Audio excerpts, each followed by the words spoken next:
Welcome to lecture for crisis intervention. Be talking about crisis of lethality. And for the most part, we'll focus on suicide because it's something you'll deal with more so than homicide.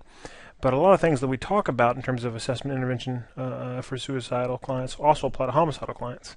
That many individuals who commit suicide report a history of self-harm behavior, and many individuals who attempt self-harm have a history of violence against others. So it's likely that they share some common risk factors and perhaps even some common causative mechanisms. Okay. So just kind of looking at some epidemiological facts, statistics about lethal acts, suicide, homicide. Who does it, right?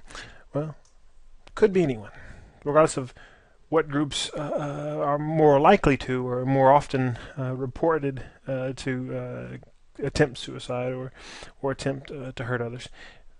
Any client, regardless of their age, gender, ethnicity, whatever, has the potential to harm themselves or someone else. That being said, we do know a little bit about a couple things. One, in terms of gender differences regarding suicide.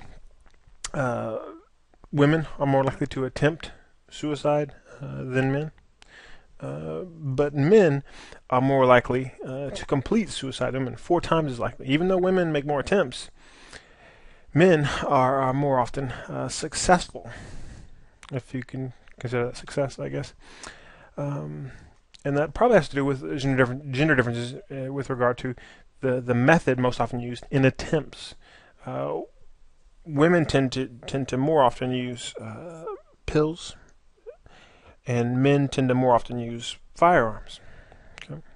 And that probably at least partially explains the difference in the kind of where the gender ratio switches from attempts to completions. Now, that being said, for women who complete suicide, so successful suicide attempts among women, what do you think the most common method is? And most people go, well, pills, because women attempt more with pills. Well, sure, more women attempt with pills, but most of the time, it's not lethal. Whenever it's lethal, whenever they have completed attempt, women have used firearms. Firearms are by far the most effective way of ending your life. So, don't want you to think, okay, well, it's a female client, so she's only going to use pills. She won't, probably not going to hurt herself. She might use pills. She's more likely to use pills than a gun, and if she does, it's less lethal. But if she does use a gun, it will kill her just as much as it would kill a man. Okay. In terms of homicide, men, as you might suspect, are more commonly the perpetrators of homicide. You might think, oh, well, that means women are more often the victims. No, men are also more often the victims of homicides. So they're more often the perpetrator and more often the victim. But in heterosexual relationships, where you have domestic violence and one partner hurting or killing the other, it is more common for the male partner to be the perpetrator. Okay. In terms of age, for suicide, older adults are kind of a high-risk group. They're disproportionately represented among people who complete suicides. Even though they may not attempt more than other age groups, but they are more often successful in their suicide attempts. So it's kind of a high-risk group. That being said, young people, teenagers to early adulthood, that's kind of the fastest-growing demographic age group in the past 30 years in terms of the rate of completed suicides. So they may be catching up. And we typically associate suicide with, adults or maybe even adolescents in terms of attempting, but you don't normally think of it as something that occurs in childhood, and it is fairly rare in childhood, but it unfortunately does happen. When I was at the state hospital one summer, I was in the adult ward, but a friend of mine was working on the kids ward, and they had a 4-year-old hang himself at the hospital there. So it certainly can happen. Just because the client is a child doesn't mean that there's no danger of self-harm or even possibly homicide, although increasingly rare for kids to commit homicide, more often to be adults. In terms of ethnicity, for suicide, the rates have increased in recent years for black youth in particular. Native Americans have a higher rate than other ethnic groups, and a higher rate than the U.S. average. But the greatest risk group, if we look kind of ethnicity and age combined, would be Caucasian men over 70. By far the highest risk of suicide, going strictly by demographics.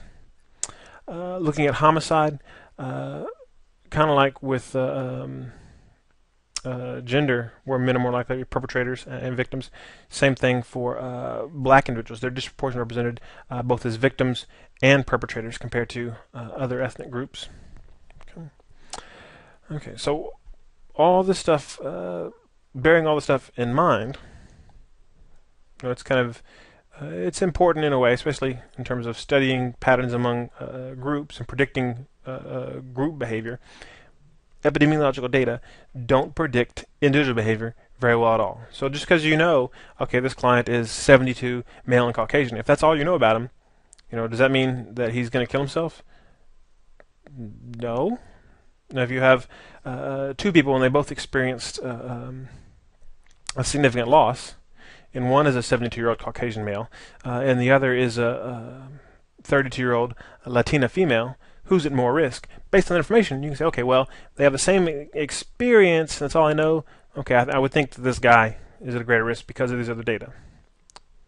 But just looking at that one piece of data without anything else may not tell you much about their risk. Okay?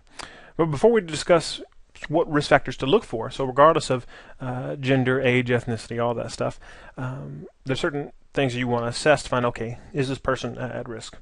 Before we talk about those things, let's talk for just a minute about why people engage in lethal behavior, why they commit lethal acts.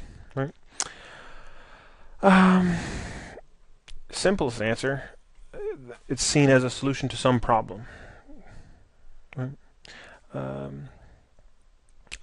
In the problem, the solution could involve kind of an escape, usually related to the experience of pain, right? So either the termination of pain, so they're experiencing a lot of emotional or physical pain, and committing suicide will stop that. It won't hurt anymore, right? Or somebody's hurting me, and if I kill them, I won't hurt anymore. But it might also be the avoidance of pain. So the idea that there's this bad thing that's going to happen. I'm going to keep that from happening by not being here. I'm going to kill myself before it gets worse. Right? My partner is about to leave me. I'm about to experience a divorce, and that will be painful. I don't want to go through that, so I'm going to be gone. Right? Might also part of the reason might have to do with the intended or expected impact on others, on survivors, right? And it could be related to kind of an act of aggression, like I'm going to hurt you by killing myself. Obviously, with homicide, that makes sense. I'm going to hurt you by killing you, but also suicide could be seen as an act of aggression. I'm going to kill myself, and I'm going to. My last words will be, "It's your fault," right? Which is an incredibly cruel thing to do. And that we've seen sometimes in romantic relationships that don't go well. But it can also kind of be the other way, where people think that they're acting in the best interest of the people they're leaving behind. If they feel like, I've been a burden on my loved ones, my family, my partner, whoever, having to take care of me, either because of my psychological struggles, my medical struggles, whatever it is, I'm a burden on them. Everybody would be much happier. They'd be better off without me here. Right? So it could become this altruistic motivation too, to some extent. But then, to a significant degree, we just don't know ultimately why some people choose to kill themselves. And doing kind of a post-mortem after the fact that somebody has committed suicide, typically people want to know why, and they try to figure it out. And sometimes they're kind of clear indicators. Okay, well, they just lost a job, or they just their spouse had found out they were cheating and were going to leave them, and you can kind of explain it to yourself. And as humans, we like that because we live in this kind of just world where things make sense. People do things for a reason. But there are those instances where somebody commits suicide and you can't figure it out. It seems like, okay, their life wasn't perfect, but it wasn't that bad, and there's no smoking gun to say, okay, here's this major thing that happened to them, and they didn't seem that sad, and you just can't figure it out, and that sometimes you just don't know. Right? So sometimes there's just not an answer that's discoverable. Okay. Getting back to the assessment stuff. So assessing the risk of somebody engaging in a harmful act, homicide or suicide. Obviously, if they're in a crisis, and as we've defined crisis for this class, obviously that's why we're talking about it here. Anytime somebody's in a crisis and they're out of equilibrium, there's an increased risk of self-harm because they're not their typical selves. So we want to do a thorough assessment for the possibility of a lethal act. Other things, possibly in addition to a crisis or separate from somebody presenting with a crisis, if they have severe or chronic pain, and again, could be emotional pain, so they're just in a great deal of pain, or maybe it's not as severe, but it's for a long, long time. Maybe they suffered a loss 10 years ago, and it's never gotten better, and they're just always feeling down and never finding any joy and no pleasure in life and just being tired of it. Right? So kind of this chronic pain or a more severe pain, which could be less chronic. Right? And they can also be related to physical pain, which is something that you can't really understand the impact of chronic physical pain if you've never experienced it. To just always ache. And maybe it'll take the edge off with medication, but it's never ever gone, never absent from your consciousness, and that can be something that really drives people to take drastic actions. So pain is a big one. Often associated with that is loss. So the source of the pain may be a loss. A loss may also engender other feelings, which put them at risk. But in general, losing something important puts people at risk for lethal acts, and this can be death of someone close to them, divorce, separation, loss of a relationship, loss of freedom, which is something that when people are incarcerated, especially if it's their first time, there's a heightened risk of suicide, and most jails have a padded room for the suicide watch that they put you in if they think you might hurt yourself. They put you in there naked or with your little smock and no shoes and no shoelaces, stuff like that, because it is a frequent risk when people are deprived of their freedom and they kind of think, oh, the world is over now. Also, loss of job, loss of status, social status. Or even a loss of innocence and a loss of seeing the world a certain way. I'm thinking now about people that have experienced trauma. Somebody who's been raped. There's kind of a loss of a sense of self and a loss of security, and that can increase the risk for suicide. And I was thinking about other acts that would take that away in terms of physical, sexual, emotional abuse. So loss puts people at risk, as does the threat of a loss. So kind of the same type of thing where somebody hasn't died yet, but they're going to die. Somebody's going to file for divorce, or you think you're going to lose your freedom or lose your job. You see it all about to slip away, and again, instead of escaping current pain, you're avoiding this imagined future pain from this future loss. Another thing that just puts people generally at risk is previous harmful acts, so previous suicidal attempts, previous violent behavior, right? Because the best predictor of future behavior is past behavior. We understand that people can change, but people prefer not to change, right? So if somebody has attempted suicide in the past, they're more likely to attempt it again than somebody who's never attempted it, just statistically speaking. Same thing for acts of violence and aggression. So it's important to work with clients to find out about the history of lethal attempts. Also, family history of self-harm or violence seems to be predictive of both suicide and homicidal tendencies.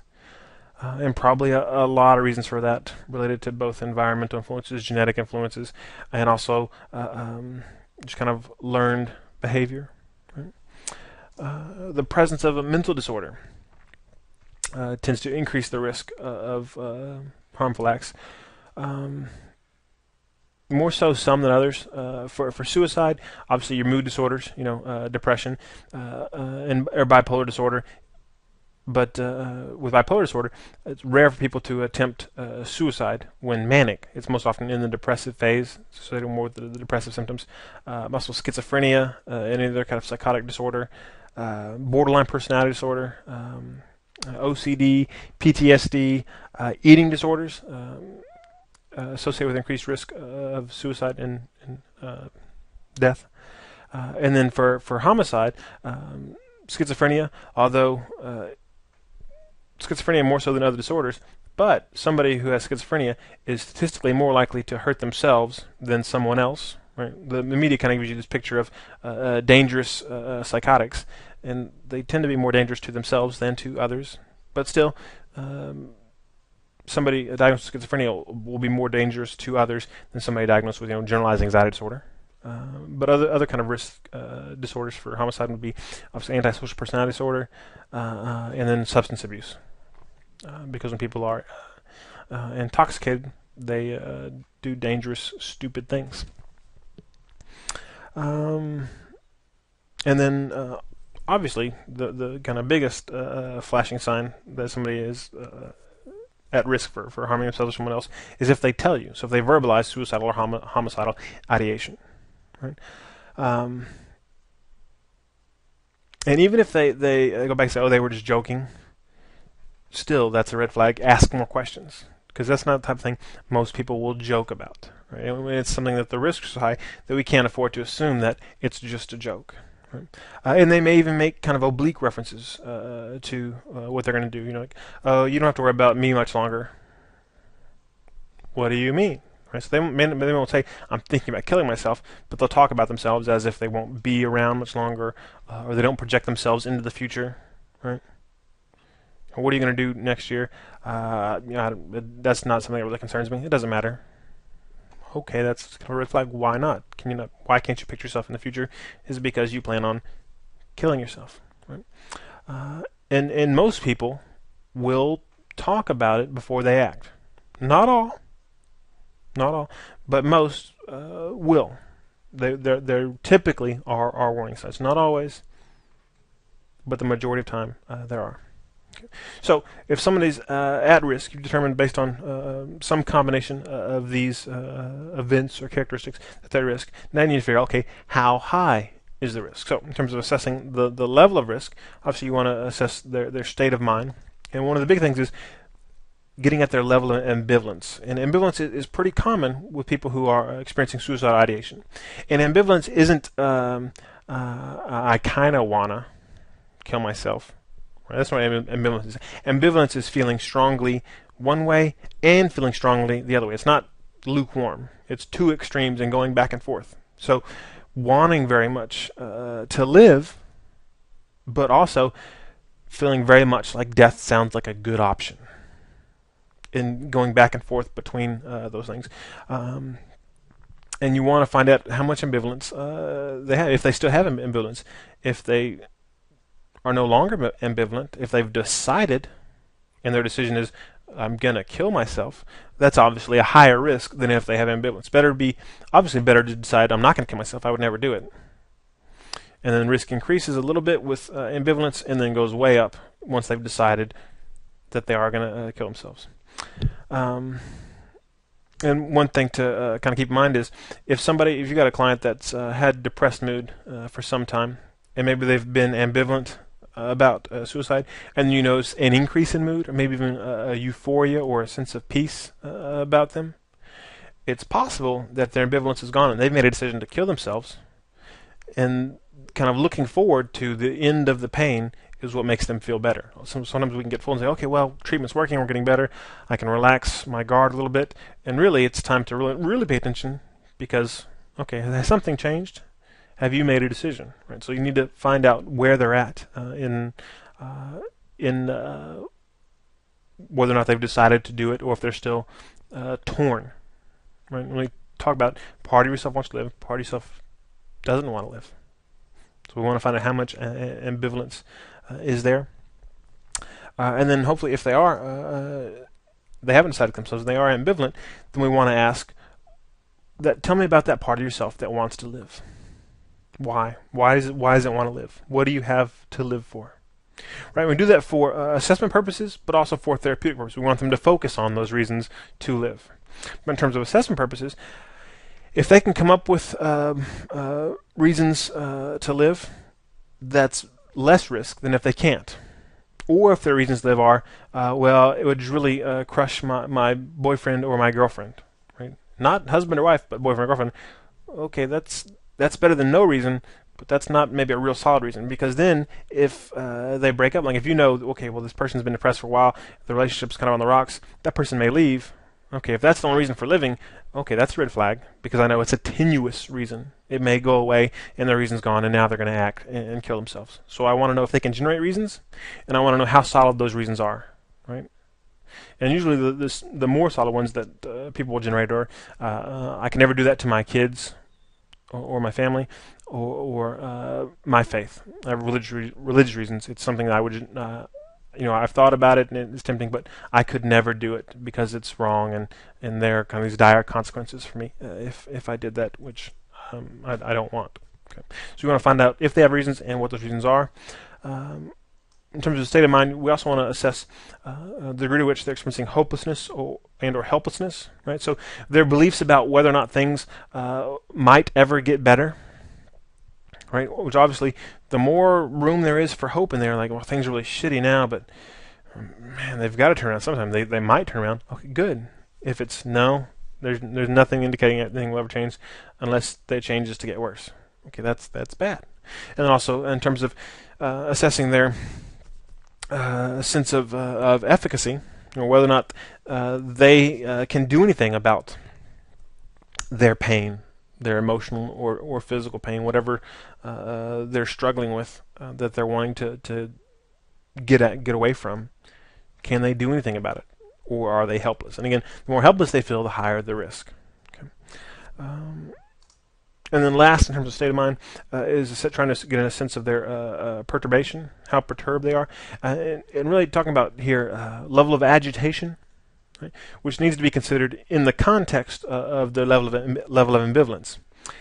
If they've decided to kill themselves, right, so we have no ambivalence, they've decided to act, then the level of perturbation may be low, but risk is still high because they've decided to kill themselves. Then they're no longer agitated, they're at peace, but that's still a bad thing.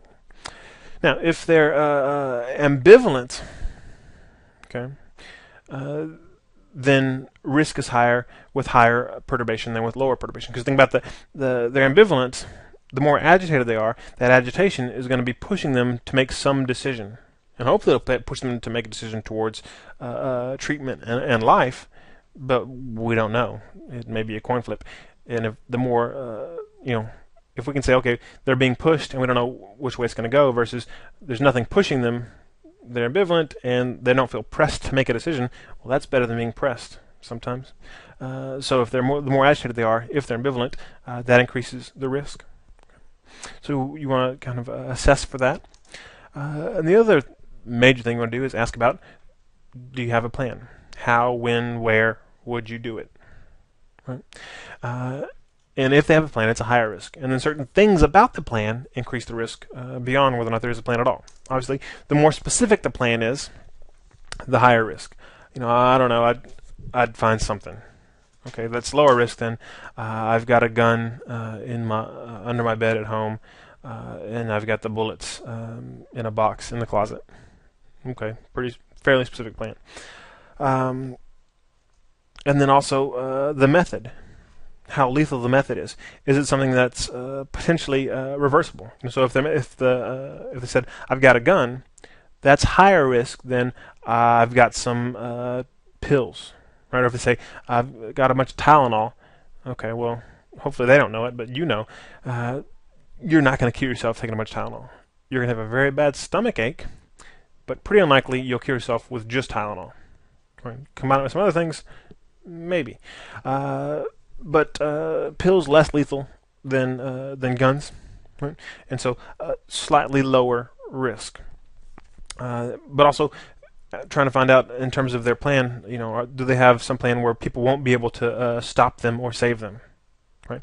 I'm going to make sure I'm going to do it on the weekend when my roommate goes out of town, and nobody will be around. Right? I'm going to go out in the woods. Okay, that's a higher risk than I don't know. I'll just do it sometime at my house. Right? If they'll do it and there's a chance that somebody can come and get them, lower risk than if they've planned out to where, okay, nobody's going to find me, nobody's going to stop me, and once I do it, it can't be undone. Right? Which again, pills can be undone. You can pump their stomach and get those out usually. A bullet through the head is usually not much fixing that. Okay, so you want to assess the method, and then also you want to find out about their access to whatever method that they've chosen. So they said, oh, I'd probably use a gun. Do you have a gun? Where is it? Right? Do they have pills now? Have they taken steps to secure whatever means they would use? If so, the risk is higher. If they say, okay, I'm going to find some place to be alone, where? If they have a place and they can easily get to it, they can easily be alone, isolate themselves, higher risk than if it'd be hard for them to be alone. And then along with that, we'll find out, have they already started making preparations as part of their plan? And often this stuff in terms of giving their stuff away, making a will or other death arrangements, picking out a tombstone. Right? If they've taken those steps, okay, when I die, these things will happen. I need to take care of this business. That's a higher risk than if they haven't given it any thought. And again, this is all a matter of degree. So more specific, more lethal, if they have access to preparation, higher risk. That being said, if somebody tells you, I don't know how to do it, I'd maybe just pull off into traffic or something, I don't know. You think, okay, well that's lower risk than if somebody said, I've got a gun and it's here, da da da da. Yeah, they still might commit suicide. Right? And that's unfortunately that's a fact, and you can't ever be sure. And if somebody has a very super specific plan, they might not act on it. Right? All we're talking about are our probabilities, and that's really all we can go on, determining level of risk and what we think the probability of acting is, and based on that, we have to judge what actions to take. Okay. Two other things in terms of assessing the level of risk: social isolation, obviously higher risk with more isolation. If they're alone, don't have much social support, and also that means fewer people to find them and stop them or save them. It's also possible that they might have recently experienced a loss related to that's affected their social structure. Right, so maybe there's a traumatic event and they have a family that they have been close to, but there's some trauma that affects the family that destabilizes the family to where that family is no longer a source of support. That may put them at risk. So just because somebody has a big family doesn't mean it's a source of support. They may still be isolated around people. It's not simply a numbers game. It's about level of connection in these relationships. Okay? So degree of social isolation, and then also the history and current substance use. Right? And this is really two things. One, it's about the ambivalence, right? Because you feel, I want to die, I want to live. If you're intoxicated on any variety of substances, it's harder to inhibit those suicidal or homicidal impulses. So if people talk about being in that in the dark mood of night, where they're feeling very suicidal, and then they know, okay, well, I want to kill myself, but I know in a little bit I won't feel this anymore, so they don't act yet. They're able to inhibit that impulse. If you're stoned, it's often harder to inhibit your impulses, so you might kill yourself before your mind has a chance to go back to, I want to live. So that increases the risk there.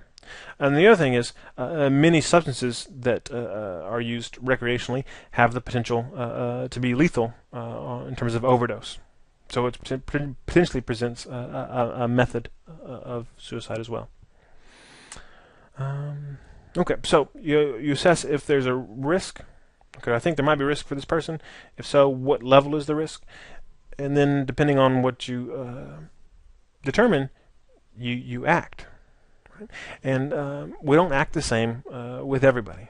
Right? And we make a distinction between kind of high risk and low risk. And the safest thing, obviously, would be if there's any risk, we respond the way we would with high risk. but we don't do that. Right? We don't do that because we respect clients' and individuals' autonomy, and that they have a right to make decisions for themselves. And when there's high risk, we take away some autonomy, but we do that begrudgingly. We don't want to be in control of other people's lives. We only do it when we feel that we have to, we're compelled to. Right? And we only do that in high-risk situations. Low-risk situations, it's a possibility they'll kill themselves, but I don't think it's likely, so I'm not going to take away their freedom. Right? But if you're going to kill yourself, then we, the state, society, however you want to phrase it, in many ways will take away someone's freedom, at least temporarily, to preserve their life. Okay? But it's different reactions depending on the level of harm. If there is imminent harm, like I said, if there is imminent harm, you call law enforcement. Right? And depending on what county you live in and what the training is like for the law enforcement officers in your area, it will either be the police or the sheriff's office. In some counties, the sheriffs are better trained to deal with these kind of situations. In some counties, it's the police are better trained. Just depends. And hopefully, one of them will have some sort of crisis intervention unit, and that's who you'd probably call. But you got to figure that out depending on where you're at.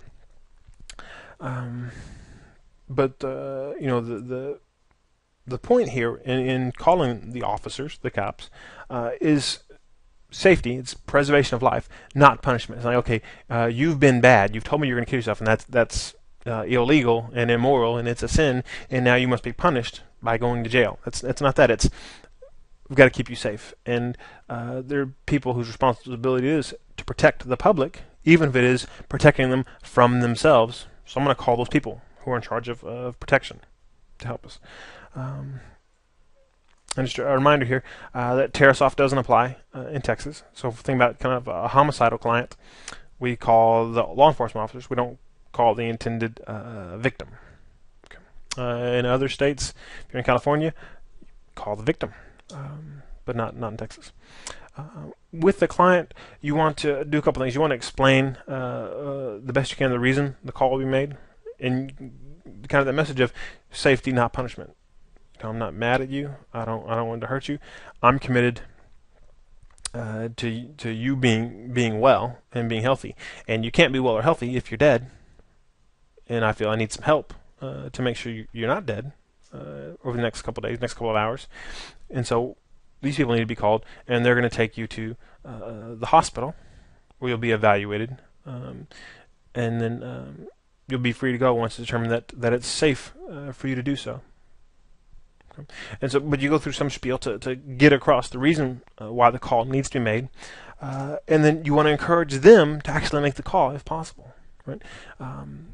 So now we've kind of established it's about keeping you safe, and you can usually play to that ambivalence. I know there's a part of you that wants to live. I need that part of you to take responsibility right now, to be in control, and say, things feel out of control right now.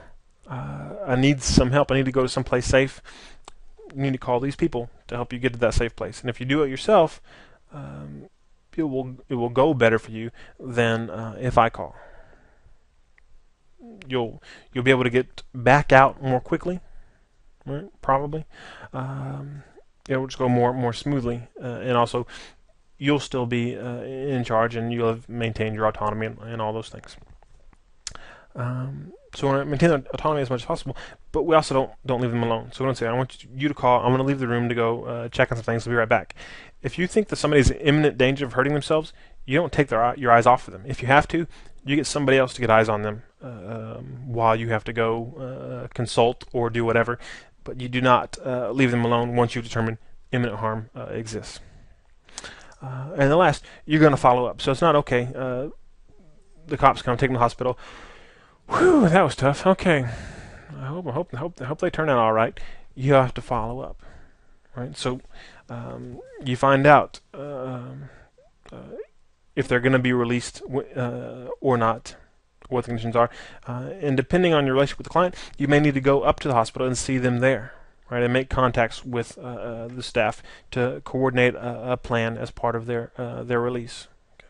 So your obligation to them isn't over once they're out your door. Now, If the harm is not imminent, so a lower level of risk, a couple things. And some of these apply as well to imminent harm. But imminent harm, you're gonna be legally and ethically obligated to break confidentiality and bring other people in. But some of this other stuff will still apply, especially the first one in terms of stay calm. It's regardless of the level of risk. If it's any more risk than zero risk, it can be nerve-wracking. It can be scary for them, obviously, but also for you as the therapist, as the interventionist. So stay calm, manage your own emotions, and not suppress them, but use your own skills, whatever kind of cognitive, behavioral skills you have to manage your emotions. You use those to stay calm enough to be rational and do the things you need to do to help this person stay alive, right? Because that's your number one job. And then a couple things. Acknowledge that it is their choice. So we don't want to berate them and say suicide's not an option. You can't do that. I'll never let you do that, because it's not about me stopping you, even though it's a bit of an artifice, because in some ways we do have some control of him in terms of we can get you hospitalized, but there's a recognition that I can get you hospitalized and I can get you held for 24, 72 hours, but you can get out and go kill yourself as soon as you're released. You can lie to them, tell them you have no intention of hurting yourself, walk out the door and blow your head off, and I cannot stop you, right? And so accepting that truth for yourself is important, because then you can acknowledge to them, ultimately, it is your choice. But, and here's the big but, you state your reason, I do not want you to die. I can understand, I'm trying to understand the pain that you're in, and that this makes sense to you as a solution, because you just want to get away from it all, and you feel like this would work. But I don't want that to happen. I don't want you to make that choice. But still, emphasize it is a choice, and it's their choice. Because we don't want to engender this kind of rebellion where I'm going to tell you can't do it, and so they're going to react to us, and that'll push them more towards doing it. It is your choice, but it's one I don't want you to make. I will always embrace the choice of life for you, because I believe things can get better. And you can talk about your experience working with clients, and I've seen people in dark places, and they thought things would never get better, and then they got better. Not right away, not in a couple weeks, maybe it was years, but they got better. And you hold firm to that position. Okay. Another thing you can do is attend to and explore their ambivalence. Right? Okay, so tell me about there's party that wants to tell me about the party stuff that wants to die, and give them a chance to talk about that. Don't be scared. If they talk about why they want to die, they'll go do it. No, they're already thinking about why they want to die. Bring it out in the room. Bring it out into the light of day. And in the light of the day, some of their reasons may not seem as strong. As they say, they may go, "Well, that seems kind of dumb. I'm going to kill myself over this boy, over this girl, over this relationship." And then they'll get mad at themselves for doing it. But again, it's okay to talk about that. But then you also want to talk about, okay, what about that part of yourself that wants to live? Tell me about that. Why do you want to live? Right? And really kind of attend to that and reflect the feelings behind those reasons. Try to build up that side of the ambivalence with the goal of instilling hope. Right? Because again, we're not going to take the pain away, especially in one session. Pain's not going to go away. But if we can plant some seeds of hope, if we can put off suicide long enough, things will get better. Right? They may not ever be sunshine and rainbows in their life. Right? Some people, just given their circumstances, won't get to experience lots and lots of joy. But it's rare that somebody's life is full of misery all the time, especially if they're seeing someone who's trained to help them address problems to reduce the amount of misery in their life. Right? So we want to try and instill hope as much as we can. You may want to increase the frequency of your contact with them. So if it's a client that you're seeing weekly, seeing them the next day maybe. And if that doesn't work practically, phone contact. Again, depending on the level of risk, okay, I'm going to call you and check in. You're going to call me. And you may even do it if they have certain times of the day where the risk is higher. Okay, we're going to check in. I'm going to call you. I'm going to email you, whatever it is, this time of night, whenever things seem darkest, and you're going to tell me how you're feeling. But you make some plans to usually increase your level of contact beyond typical. But the big thing you do is with them, collaboratively, develop some sort of harm prevention plan. Okay, and this involves multiple components.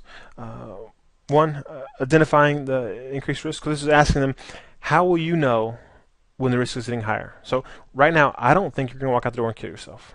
If I did, we would be calling the police to escort you to the hospital and get you checked in for observation until I felt the danger is less. I don't think the danger is that high. But there's danger there. You're thinking about it. Right? You're feeling very torn. Part of you wants to live, part of you wants to die. And sometimes when you're feeling really depressed, those thoughts seem more tempting. And you're not that depressed right now, but let's talk about when those thoughts get more tempting. When do you think about it more often? Right? So identify those triggers. So as well, whenever I get in a fight with my partner, it's when I'm trying to go to bed at night. It's whenever I talk on the phone to my mom. Whatever those triggers are, talk about those. We also want to talk about what are the early indicators of perturbation. Right? How do you know? So you kind of know those triggers.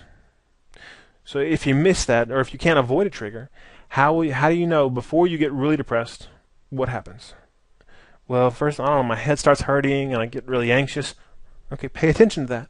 Okay, so now we can maybe keep you from getting to that dark place. You know how to avoid some hot spots. If you can't avoid those, you'll know that the signs are coming. Okay, I'm about to get to that dark place where I'm going to think about this more. Right? And if I know that, okay, now I'm going to do something different once I see those signs coming. Right? So if I can't avoid situations, okay, I see myself getting to the dark place, what can I do? Maybe my mood is getting darker, my thoughts are getting more toward hurting myself or someone else.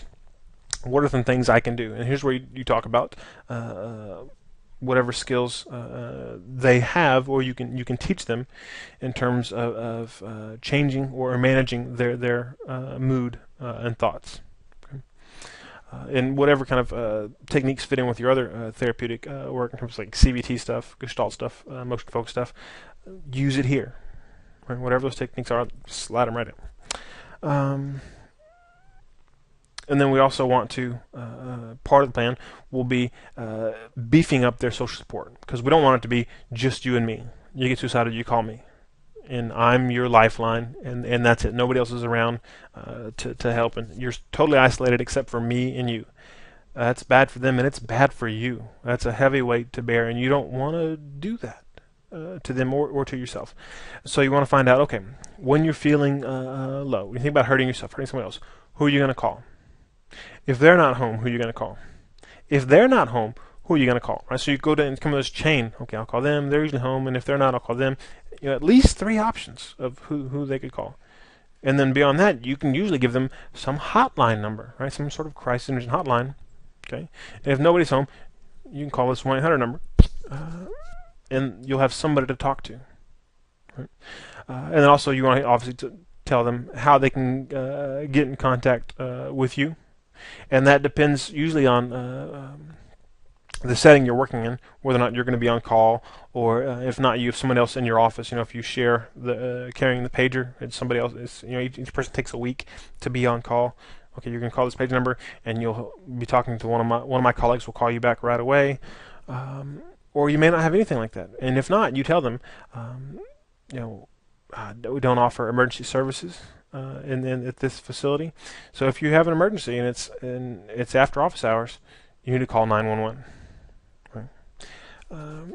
But tell them who to call, and you talk about if it's an emergency. If you can get to the ER, go to the ER, and you can admit yourself. They'll take you. And if you feel it's too dangerous to do that, call 911. Don't call me, don't call your friends, call 911 and tell them you're thinking about hurting yourself or hurting someone, and you need some help. And they will send someone out to do a well check and make sure you get to a safe place. Okay. So once you've done some of that stuff, then you want to go back and problem solve any obstacles. Okay, we talked about identifying these triggers and indicators. We talked about skills to use. We talked about people to call. What would get in the way of you doing any of the stuff we just talked about? And talk about each part. Okay, what would stop you from doing this? What would stop you from doing this? And then problem solve. Okay, well, I might not call them if we had just gotten in a fight, or oh, they're going to be out of town this week. Okay, if they're going to be out of town, we need to slide somebody else into this plan. So you problem solve all those obstacles to make sure that the plan is workable and feasible. And once you've done all that, then potentially you could have them contract with you. Right? And there's an ongoing debate about the utility of contracts and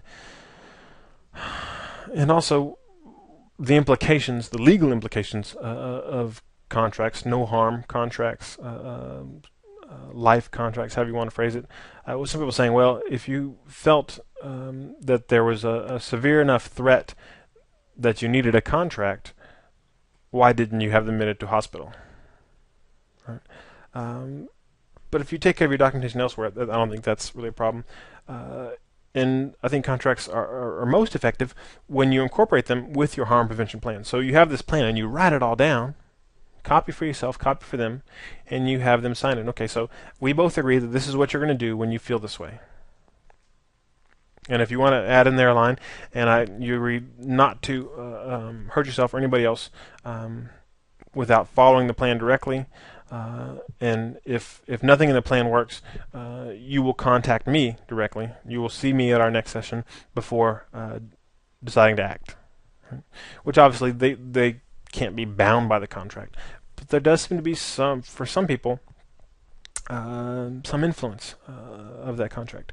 And I mean, part of it might just be instructions and reminders, very kind of cognitive.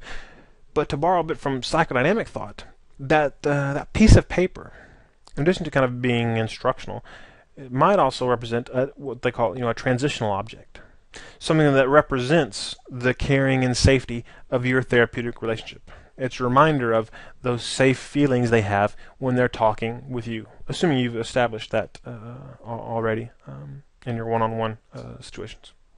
And in that sense, I can see how it could very well be helpful in decreasing a client's level of risk. Okay, so you've done all that, and then you want to be sure you document.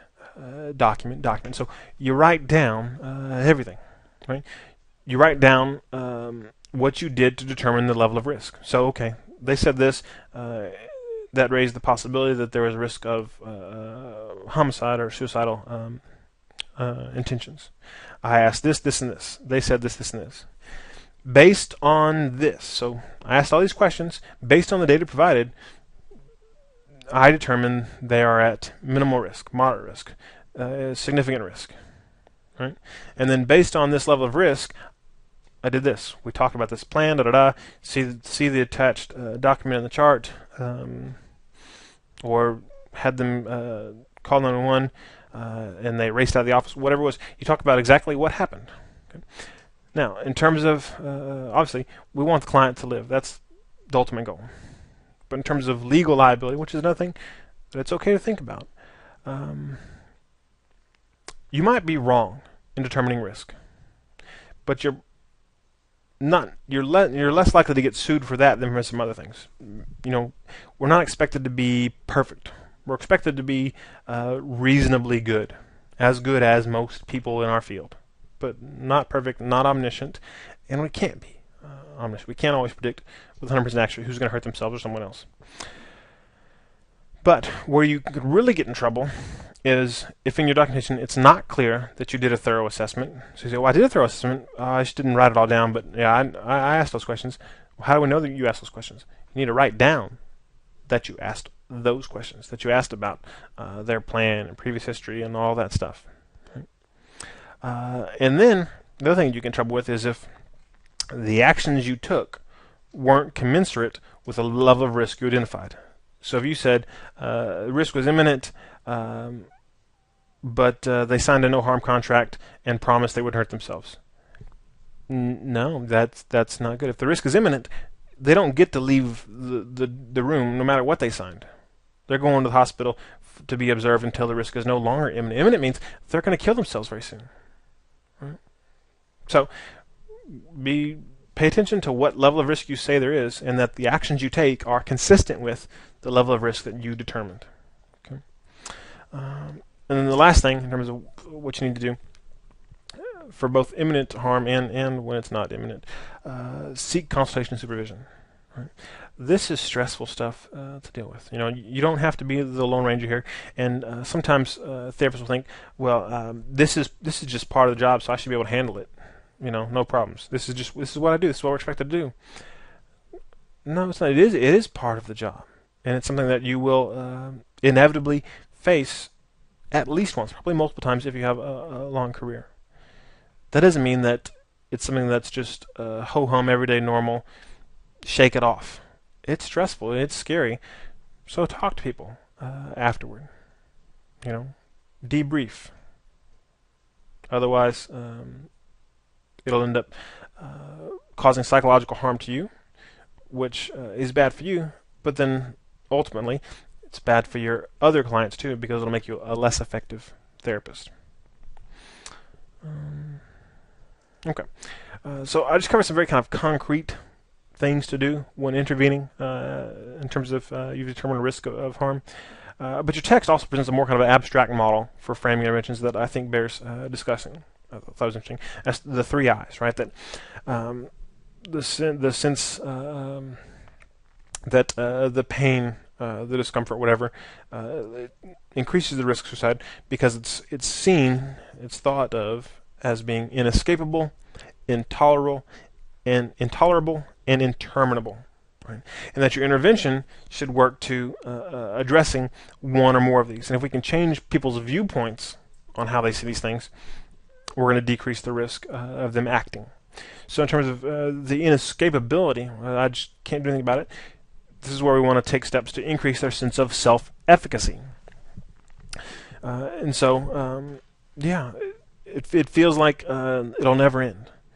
But you are a human being with enormous, unlimited, well, not unlimited, but virtually unlimited freedoms, a great deal of freedoms. You can make choices in your life to do certain things, not do other things, and you can take certain steps in your life to change your situation, right? And they may not get better right away, but you have the power to make changes as long as you're alive. If you're dead, you can't make any changes. As long as you're alive, you can make changes. And when you instill that sense in them that not that we're going to save them, that I will save you from the pain, because that'll encourage this dependency that we'll only protect them as long as they're seeing us. As soon as they're not seeing us, then that's broken, and they're back to being helpless. And maybe even more helpless now because they don't have us. But no, you can do it. You can make changes in your life. Right? So we take steps to instill that sense. In terms of it being intolerable, we try to build a sense of pain tolerance. And this isn't to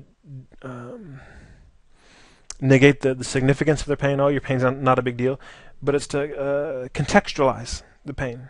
Yes, it hurts like hell. And yes, it sucks. It's horrible.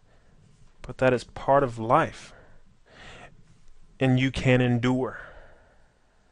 And you can endure because this will pass. So the kind of intolerable and inescapable are often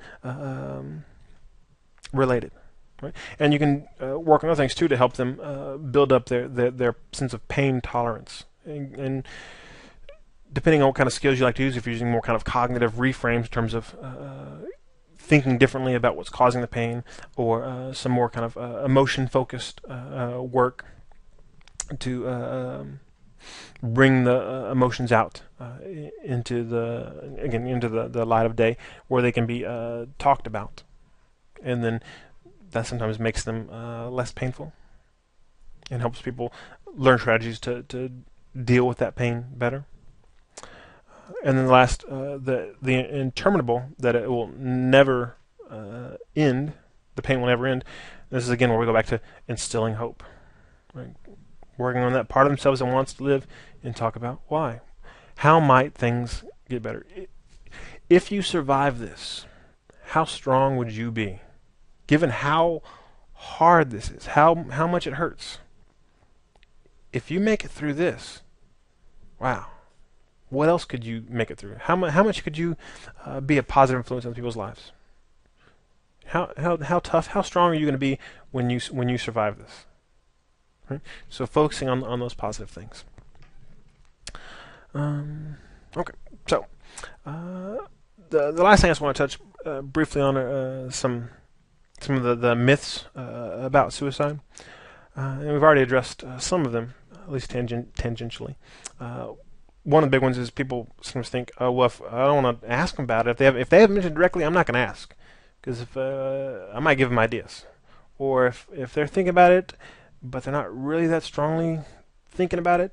If we talk about it more, it's going to make it more likely to do it. So discussing it will push them to act. No. They're probably thinking about it much more than they're telling you, right? And talking about it actually makes it less likely to act, right? Because now somebody out there cares enough to ask about it, and they're interested in me, and they know what's going on, and I'm not just all alone, struggling in the dark with this pain. Another myth is, well, if they talk about it, if they threaten, say, oh, I might just kill myself, they're trying to manipulate you, and they're not going to do it. And there are clients, there are people that may use suicidal gestures manipulatively. Doesn't mean they won't still kill themselves, right? Especially accidentally, right? Suicidal gestures where they mean to cut a shallow cut, and they think, okay, my roommate's going to come any minute, they're going to discover me, and this is going to really get them for what they did to me. But then the roommate missed their bus, and they don't get home, and the person bleeds out. They're still just as dead if they meant to do it or if they didn't. So we take all threats seriously. And when people talk about it, usually they are serious. There are some people that aren't, but the majority of people that say that they're going to kill themselves, they're serious. And we should take all of the threats seriously. Another myth is that someone has to be insane or irrational to choose suicide. And this is kind of a values bias. You think, well, it just doesn't make any sense, right? Killing yourself, the life instinct is so strong. How could you must be crazy? That makes no sense. But in a very kind of cold, cognitive way, if you're able to look at it that way, it does make sense. If somebody's in intense pain, that might make the pain stop. And one thing that I talk about with clients with is, do you know if it'll make the pain stop? Like, do you know what happens when you die? Because I don't. And there's plenty of people that have ideas. Some people think very confident they know. But I've never talked to anybody that's dead. Maybe it's worse. Right? But it does make sense if they believe that it'll stop. If they're firm believers that consciousness just stops when they kill themselves, then yeah, that's rational, and it's not necessarily insane. And there are some people that arguably are very rational, and they could maybe even convince you that it's the right solution for them, and that things won't get better, and there are more advantages to disadvantages. So it's not the act of necessarily an insane person or an irrational person, but usually is the active person in a great deal of pain. Another myth, if the attempt fails, so somebody attempts suicide, but they get discovered, or they didn't take enough, or they miss, the danger's over. Okay, well, they learned their lesson. That was a close call. No, danger's not over. Because previous attempts increase your risk for future attempts. So the danger's not over. We still have work to do. Maybe more work now that they've lived, deciding and figuring out, okay, what's the meaning of this attempt? What are you going to do now? And coming up with a plan to prevent future attempts from happening, with the recognition that these suicidal feelings might come back. And the last one is about if the attempt succeeds. So if you're seeing a client and you do all the stuff that you're trained to do, but they still kill themselves. Well, if they do that, then it's my fault. Right? It's my responsibility to keep them alive, and if they're dead, I have failed, and it's my fault. And that's not true. we do the best we can to keep people alive and to make them well. But ultimately, as I said, it comes down to their choice. And you didn't bring them to the place of despair that they got to.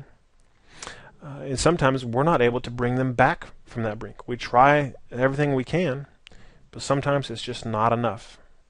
And no matter if the most skilled therapist in the world, if Carl Rogers reanimated and came and visited this person, they might still kill themselves. Right? And that's a difficult thing to live with. But it's true. Sometimes there's nothing you can do. Doesn't mean you shouldn't try. You damn sure should try. And you keep up with the latest methods, and you stay sharp and you stay focused. But they still might kill themselves or somebody else. And ultimately, it's not your fault. You have a responsibility to try to stop them. But ultimately, you don't have the power to stop everyone all the time. Okay. For the discussion questions, for this one, two things. One, I'd like for you to develop a no harm contract. Something that's one page or less. Doesn't have to be real long, but just kind of outline form.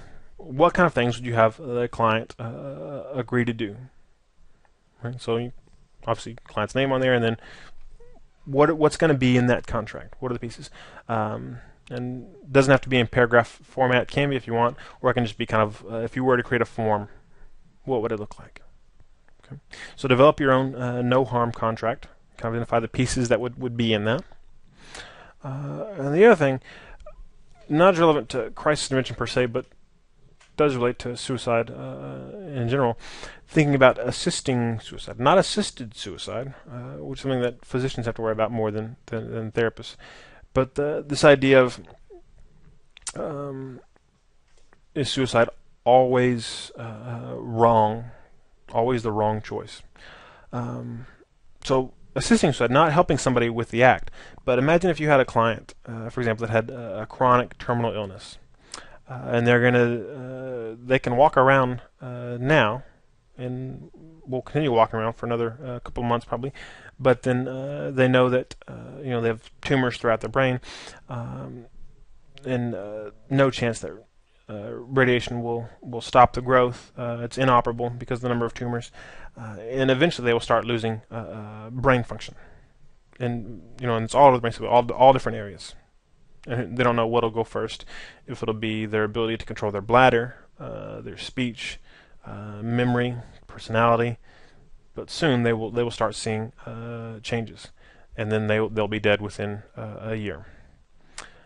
If this client has decided that they don't want to stick around for that, and that they're going to take their own life, and they want you to help them preparing their family for it, okay, do you help them? So the question is, somebody terminal illness, no chance they're going to live, expecting bad things to happen to them, possibly pain, possibly impairments in personality or physical functioning. They don't know what. They've decided, they're not ambivalent. They've decided they're going to kill themselves. No matter what you do, and this is what they tell you, no matter what you do, I've decided this is my choice, my life, it's my death, I'm going to do it, but I want you to help me prepare my family. I want you to help me come up with ways to talk to them. The question is, do you help them? In terms of, do you help them talk with ways to talk to their family? Yes or no? And then why or why not? So if you say, yeah, I would help them, and here's why. Or no, I wouldn't help them with that. I wouldn't help prepare the family, and here's why.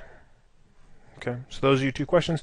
So developing contract, and then in terms of assisting somebody who's decided they're going to commit suicide, helping them prepare for it and prepare their family for it. Would you do it or not? Why? Okay, that's all for now. Take care.